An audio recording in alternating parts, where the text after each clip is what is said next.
ಪಾಕಿಸ್ತಾನಕ್ಕೆ ತಟ್ಟುತ್ತಿದೆ ಸಿಂಧು ಎಫೆಕ್ಟ್. ಡ್ಯಾಂಗಳು ಖಾಲಿ, ಬೆಳೆಗಳಿಗೆ ನೀರಿಲ್ಲ. ಭಾರತದಿಂದ ಚೆನಾಬ್ ನೀರು ಕಂಟ್ರೋಲ್.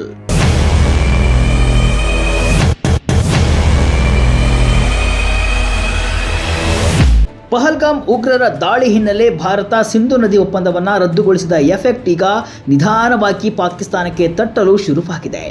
ಈಗ ಅಲ್ಲಿ ಕೃಷಿ ಚಟುವಟಿಕೆ ಶುರುವಾಗಿದ್ದು ಮುಂಗಾರು ಬಿತ್ತನೆ ಆರಂಭವಾಗಿದೆ. ಆದರೆ ಪಾಕಿಸ್ತಾನದ ಪ್ರಮುಖ ಜಲಾಶಯಗಳಲ್ಲಿ ಈಗ ನೀರಿನ ಕೊರತೆ ಉಂಟಾಗಿದೆ. ಝೀಲಂ ನದಿಗೆ ಅಡ್ಡಲಾಗಿ ಕಟ್ಟಿರುವ ಮಂಗ್ಲಾ ಹಾಗೂ ಸಿಂಧು ನದಿಯ ತರ್ಬೇಲಾ ಡ್ಯಾಂಗಳಲ್ಲಿ ನೀರಿನ ಸಂಗ್ರಹ ತೀವ್ರ ಕುಸಿತ ಕಂಡಿದೆ. ಇದರ ಜೊತೆಗೆ ಜಲ ಒಪ್ಪಂದವನ್ನು ರದ್ದುಪಡಿಸಿರುವ ಭಾರತ ನೀರಿನ ಹರಿವನ್ನು ನಿಯಂತ್ರಿಸಿದೆ. ಇದರಿಂದ ಚೆನಾಬ್ ನದಿಯ ಒಳಹರಿವು ಕೂಡ ಕುಸಿದಿದ್ದು ಪಾಕಿಸ್ತಾನದಲ್ಲಿ ಜಲಕ್ಷಾಮ ಉಂಟಾಗುವ ಎಲ್ಲ ಲಕ್ಷಣಗಳು ಕಾಣುತ್ತಿವೆ. ಭಾರತದ ನಡೆ ಮೇಲೆ ಪಾಕಿಸ್ತಾನದ ಭವಿಷ್ಯ ನಿಂತಿದ್ದು ಭಾರತ ಹಾಕಿರುವ ಷರತ್ತುಗಳನ್ನು ಒಪ್ಪಿ ಪಾಕ್ ಮಾತುಕತೆಗೆ ಬರುತ್ತಾ ಎಂಬುದನ್ನು ಕಾದು ನೋಡಬೇಕಿದೆ. ಹೌದು, ಸಿಂಧು ಜಲ ಒಪ್ಪಂದವನ್ನು ಭಾರತ ರದ್ದುಪಡಿಸಿ ಪಾಕಿಸ್ತಾನಕ್ಕೆ ಶಾಕ್ ನೀಡಿತ್ತು. ಈಗ ಅದರ ಎಫೆಕ್ಟ್ ಪಾಕ್ಗೆ ತಟ್ತಾ ಇದೆ. ಮುಂಗಾರು ಬಿತ್ತನೆಯನ್ನ ಅಲ್ಲಿನ ರೈತರು ಆರಂಭಿಸಿದ್ದು ಈಗಲೇ ನೀರಿನ ಕೊರತೆ ಉಂಟಾಗಿದೆ. ಮುಂದಿನ ದಿನಗಳಲ್ಲಿ ಈ ಪರಿಸ್ಥಿತಿ ಮತ್ತಷ್ಟು ಹದಗೆಡುವ ಸಂಭವವಿದೆ. ಈ ಹಿನ್ನೆಲೆ ಪಾಕಿಸ್ತಾನದ ಪ್ರಧಾನಿ ಶಹಬಾಜ್ ಶರೀಫ್ ಕಳೆದ ವಾರ ತಜಿಕಿಸ್ತಾನದ ದುಶಾನ್ಬೆಯಲ್ಲಿ ಆತಂಕವನ್ನ ವ್ಯಕ್ತಪಡಿಸಿದ್ದಾರೆ. ಹಿಮ ನದಿ ಸಂರಕ್ಷಣೆ ಕುರಿತ ಸಮ್ಮೇಳನದಲ್ಲಿ ಶಹಬಾಜ್ ಶರೀಫ್ ಸಿಂಧು ಜಲ ಒಪ್ಪಂದದ ಬಗ್ಗೆ ತಮ್ಮ ಕಳವಳ ವ್ಯಕ್ತಪಡಿಸಿರುವುದು ಪಾಕಿಸ್ತಾನದ ಸದ್ಯದ ಪರಿಸ್ಥಿತಿಯನ್ನ ಬಿಚ್ಚಿಟ್ಟಿದೆ. ಪಾಕಿಸ್ತಾನದ ಸಿಂಧು ನದಿ ವ್ಯವಸ್ಥೆ ಪ್ರಾಧಿಕಾರದ ಇತ್ತೀಚಿನ ಮಾಹಿತಿ ಪ್ರಕಾರ ದೇಶದ 2 ಪ್ರಮುಖ ಜಲಾಶಯಗಳಿಗೆ ಬರುವ ನೀರಿನ ಹರಿವಿನಲ್ಲಿ 21% ಕೊರತೆ ಉಂಟಾಗಿದೆ. ಅದಲ್ಲದೆ ನೀರಿನ ಸಂಗ್ರಹ ಕೂಡ 50% ಕಡಿಮೆಯಾಗಿದೆ. ಮಂಗ್ಲಾ, ತರ್ಬೇಲಾ ಇಲ್ಲ ಅಂದ್ರೆ ಪಾಕ್ ಇಲ್ಲ. ಕೃಷಿ, ನೀರಾವರಿ, ಜಲ ವಿದ್ಯುತ್ಗೆ ದೊಡ್ಡ ಕೊಡುಗೆ.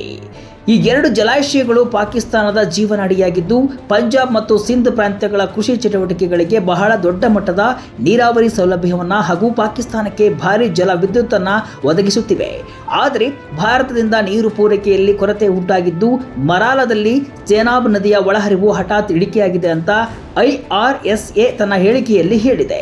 ಅದಲ್ಲದೆ ಖಾರಿಫ್ ಋತುವಿನ ಆರಂಭದಲ್ಲಿ ಹೆಚ್ಚಿನ ಕೊರತೆ ಉಂಟಾಗುತ್ತೆ ಅಂತ ಕಳವಳ ವ್ಯಕ್ತಪಡಿಸಿದೆ.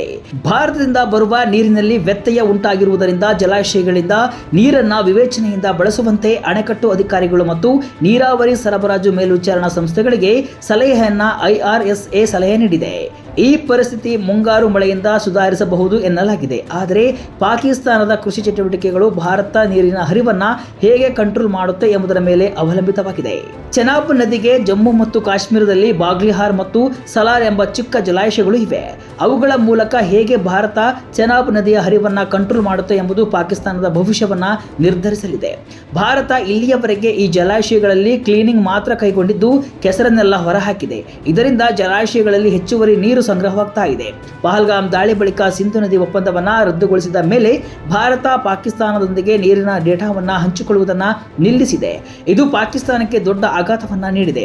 ಪಾಕಿಸ್ತಾನ ಸಿಂಧು ರಿವರ್ ಸಿಸ್ಟಮ್ನಲ್ಲಿ ಪಶ್ಚಿಮ ನದಿಗಳಾದ ಸಿಂಧು, ಝೀಲಂ ಮತ್ತು ಚೆನಾಬ್ ನದಿಗಳಿಂದ ನೀರನ್ನ ಪಡೆಯುತ್ತೆ. IWT ಅಡಿಯಲ್ಲಿ ಪೂರ್ವ ನದಿಗಳಾದ ರಾವಿ, ಸಟ್ಲೇಜ್ ಮತ್ತು ಬಿಯಾಸ್ ನೀರಿನ ಮೇಲೆ ಭಾರತಕ್ಕೆ ಸಂಪೂರ್ಣ ಹಕ್ಕುಗಳಿವೆ. ಆದರೆ ಭಾರತ ಅದನ್ನ ಬಳಸಿಕೊಳ್ಳಲು ಸಮರ್ಪಕ ಜಲಾಶಯಗಳನ್ನ ನಿರ್ಮಿಸದೇ ಇರುವುದು ಪಾಕಿಸ್ತಾನಕ್ಕೆ ಅನುಕೂಲವಾಗಿದೆ.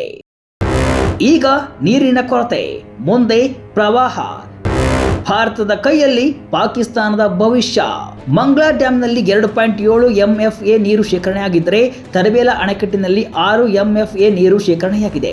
ಎರಡೂ ಕೂಡ ಕ್ರಮವಾಗಿ 5.9 MAF ಹಾಗೂ 11.6 MFA ನೀರಿನ ಸಂಗ್ರಹ ಸಾಮರ್ಥ್ಯವನ್ನು ಹೊಂದಿವೆ. ಈಗ ನೀರಿನ ಕೊರತೆ ಎದುರಿಸುತ್ತಿರುವ ಪಾಕಿಸ್ತಾನ ಮುಂದೆ ಮಾನ್ಸೂನ್ ಜೋರಾದಾಗ ಪ್ರವಾಹ ಪರಿಸ್ಥಿತಿಯನ್ನು ನಿರ್ವಹಿಸಲು ಹೆಣಗಾಡಲಿದೆ. ಭಾರತದಿಂದ ಈ ನದಿಗಳು ಹರಿಯುವುದರಿಂದ ಪಾಕಿಸ್ತಾನಕ್ಕೆ ಯಾವುದೇ ಮಾಹಿತಿಯನ್ನು ನೀಡದಿದ್ದರೆ ಪಾಕಿಸ್ತಾನದಲ್ಲಿ ದೊಡ್ಡ ಮಟ್ಟದ ಪ್ರವಾಹ ಸೃಷ್ಟಿಯಾಗಲಿದೆ ಎಂಬುದು ಅಲ್ಲಿನ ಅಧಿಕಾರಿಗಳ ಆತಂಕ. ಇನ್ನು ಪಾಕಿಸ್ತಾನದ 2 ಪ್ರಮುಖ ಪ್ರಾಂತ್ಯಗಳಾಗಿರುವ ಪಂಜಾಬ್ ಮತ್ತು ಸಿಂಧ್ನಲ್ಲಿ ಕೃಷಿ ಚಟುವಟಿಕೆಗಳು ಸಿಂಧೂ ನದಿಯ ಮೇಲೆ ಅವಲಂಬಿತವಾಗಿವೆ. ಭಾರತ ನದಿ ನೀರನ್ನು ಹೇಗೆ ಕಂಟ್ರೋಲ್ ಮಾಡುತ್ತೆ ಎನ್ನುವುದರ ಮೇಲೆ ಪಾಕಿಸ್ತಾನದ ಭವಿಷ್ಯ ನಿಂತಿದೆ. ಒಟ್ಟಿನಲ್ಲಿ ಭಯೋತ್ಪಾದನೆಗೆ ಪ್ರೋತ್ಸಾಹ ನೀಡುತ್ತಿರುವ ಪಾಕಿಸ್ತಾನಕ್ಕೆ ಸಿಂಧೂ ನದಿ ಒಪ್ಪಂದದ ರದ್ದತಿ ಕ್ರಮ ನಿಧಾನವಾಗಿ ಪರಿಣಾಮವನ್ನು ಬೀರ್ತಾ ಇದೆ.